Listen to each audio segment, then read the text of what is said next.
This is going to be the best serious business anime of all time. I have been searching for a good business anime for so long. There are some business anime, but they are not totally focused on business. With a tablet in hand, a Japanese office worker gets isekai'd in another world. He can buy anything from this world using the tablet.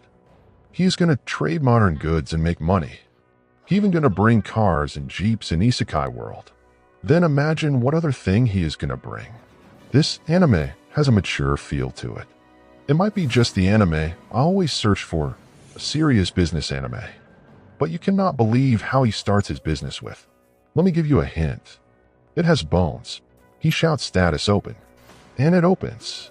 That moment he realizes, he really gets isekai'd like an anime character. He is Kenichi Hamada, and this is going to be an awesome anime. While looking at the status, he discovers Shangri-La, a major shopping site, in an item box. It says put item here, so he grabs some grass and puts it in.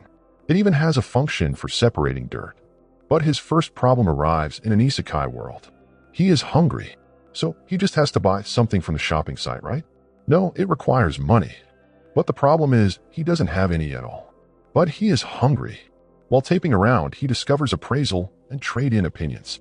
He tries to trade the grass, but it has no value. Then what now? Just then he discovers bones. A skeleton. He makes his first trade in another world by selling the skeleton parts for 98,000 yen and buries the rest. He buys milk and bread with it. He even brought a cycle with 20,000 yen and various survival goods.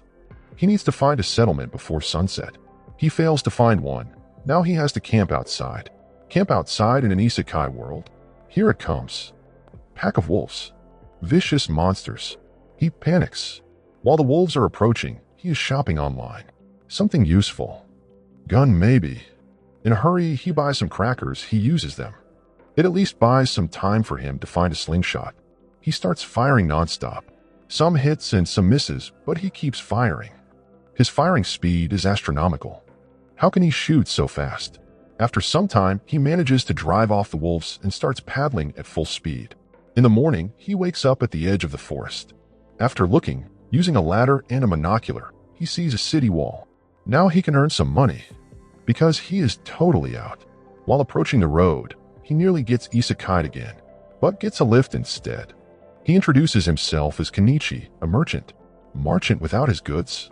But the driver is not curious, because the other passenger also has an item box. They reach the city. It's a big and beautiful city. And now his adventure starts. After helping the driver carry his boxes, he wants to pay for the ride with some pepper. But it's a big mistake. Bacopa, the spice syndicate, monopolizes all the spices. He will be in big trouble if anyone notices. Still, he wants to give it for free. But as a merchant himself, he will not take free from a merchant. It's an unspoken rule, so he pays. He deposits his coins, and it is quite a big amount. Total 56,000 yen. Pepper from 950 yen sold to 108,000 yen is so expensive. He looks around a market all day. In the evening, he finds a decent inn, but when asked to write his name, he cannot write. So he dictated his identity and asked the innkeeper Azalea to teach him to read and write for the cost of candy. Because the Merchants Guild will not take him if he cannot read, write, and calculate. But he can calculate. He must be the best mathematician in the world there. In his room, she is enjoying the candy so much. The writing is not like Japanese, but the numerals are similar to Arabic. But even so, it won't take much time for him to learn it. She is surprised to see him learning so fast and jokes by saying, it might be good to be the mistress of a future merchant. But he dismisses it, saying she should not bother with an old guy like him. But even so, he even draws a portrait of her. And now she wants to repay the price of the candy and the portrait. But with what? Is it what you think it is? If so, then you have a dirty mind. In the morning, he is filling up paperwork for guild registration. But he is shocked by the 1 silver fee. He doesn't have any. He wants to pay in installments. After registration, he gets his guild ID. That weird-looking pointy thing. While returning, he looks around the market. He noticed an ordinary plate was selling for 1 small silver and a low-quality knife at 1 silver. He also buys a variety of fruits, which he stores and checks their status. He gives one to Azalea, too. The next day, he is building something in his room. It's a selling stall. Azalea is surprised to see a clothespin. She uses low-quality bamboo clips, so it's a useful item, and it might sell well. He picks an empty spot and drags out his stall from his item box. The old lady next to him checks his wares and buys a clothespin, 1 copper for 5. After some time, people start to visit his shop. The clothespin is selling well, and lady next stall is thankful. She's also getting more customers. Some guy with a good look and a sword came by. Must be of high status. He starts to check out the knife. He is impressed by the quality, but the price is high. It's 2 silvers. Even though the quality justifies the price, it's too short for his test.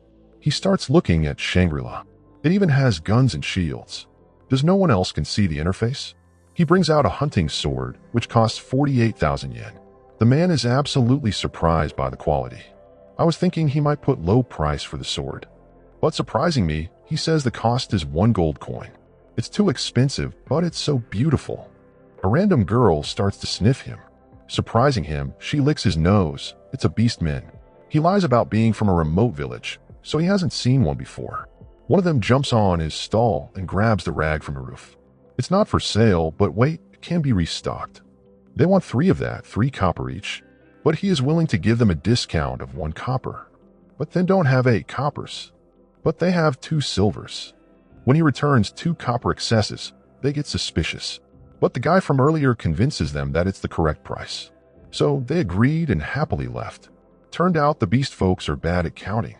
After seeing what an honest merchant he is, the guy decides to buy the sword. At the end of the day, he is paying 5 nights' pay. At an unknown mansion, a young miss is curious about a very well-made clothespin. Her maid brought it from a merchant earlier. How can someone sell something so good at a such cheap price? She wants to sell it too.